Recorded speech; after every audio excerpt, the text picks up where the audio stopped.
వెంకటేష్, అనిల్ రావిపూడి కాంబోలో తెరకెక్కిన 'సంక్రాంతికి వస్తున్నాం' చిత్రం రీజనల్ చిత్రాల్లో 300 కోట్లకు పైగా వసూళ్లను సాధించిన చిత్రంగా నిలిచింది. మార్కెట్‌లో కొత్త సినిమాలు రిలీజ్ అయినా కూడా ఈ టఫ్ ఫైట్‌లోనూ మంచి వసూళ్లను రాబడుతుంది.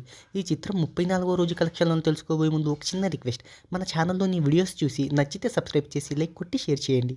సాంకేతిక నిపుణుల రెమ్యూనరేషన్‌తో పాటు ప్రమోషన్ ఖర్చులు అన్నీ కలుపుకొని ఈ చిత్రాన్ని 80 కోట్ల రూపాయల బడ్జెట్‌తో వెంకటేశ్వర క్రియేషన్స్ బ్యానర్‌పై నిర్మాత దిల్ రాజు నిర్మించారు. ఈ చిత్రానికి ప్రపంచవ్యాప్తంగా 42 కోట్ల రూపాయల ప్రీ రిలీజ్ బిజినెస్ జరిగింది. ఈ చిత్రం లాభాల్లోకి రావాలి అంటే 43 కోట్ల షేర్, 85 కోట్ల రూపాయల గ్రాస్ వసూళ్లను సాధించాలి. ఇప్పటికే ఈ చిత్రం 150 కోట్లకు పైగా లాభాలను డిస్ట్రిబ్యూటర్లకు, బయ్యర్లకు తెచ్చిపెట్టింది.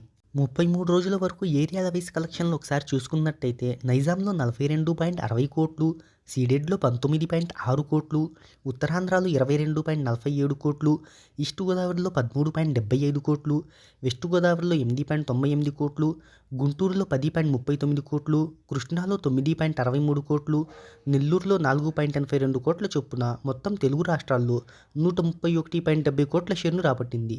ఇక కర్ణాటక ప్లస్ రెస్ట్ ఆఫ్ ఇండియాలో 8.98 కోట్లు, ఓవర్సీస్లో 16.98 కోట్లను రాబట్టింది. తెలుగు రాష్ట్రాల్లో 213.70 కోట్ల రాబట్టగా ప్రపంచవ్యాప్తంగా 157.66 కోట్ల షేర్ను రాబట్టింది. 24 రోజుల వరకు కోటి మార్క్ తగ్గకుండా వసూలు చేసిన ఈ చిత్రం కొన్ని కొత్త సినిమాల రాకతో కలెక్షన్స్ అనేవి డ్రాపౌట్ అయితే అయ్యాయి. 34వ రోజు ప్రపంచవ్యాప్తంగా 52 లక్షల గ్రాస్ వసూలును రాబట్టగా ఇక ఆదివారం 76 లక్షల గ్రాస్ వసూలును రాబట్టింది. సోమవారం నుంచి వర్కింగ్ డే కావడంతో మరి లాంగ్ రన్‌లో ఎలాంటి వసూళ్లను రాబడుతుందో చూద్దాం.